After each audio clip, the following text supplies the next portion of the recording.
Subdit 3 Direktorat Reserse Kriminal Khusus Polda Lampung menyita uang 10 miliar rupiah hasil dugaan korupsi.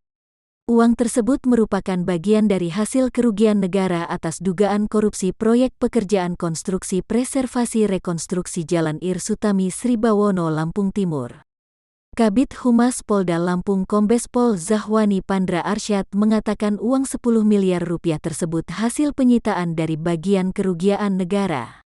Ini dugaan korupsi pekerjaan konstruksi preservasi rekonstruksi Jalan Ir Sutami Sribawono Lampung Timur tahun anggaran tahun 2018 sampai tahun 2019, ungkap Pandra dalam gelar ekpose, Senin tanggal 12 April tahun 2021.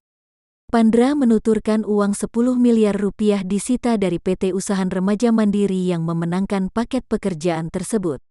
Jadi pekerjaan konstruksi preservasi rekonstruksi yang dilaksanakan PT URM tidak sesuai dengan ketentuan yang ditetapkan dalam kontrak, ucapnya. Sehingga kata Pandra, dari hasil penyidikan yang dilakukan tim Ditreskrimsus telah ditemukan sejumlah kerugian negara.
Thank you.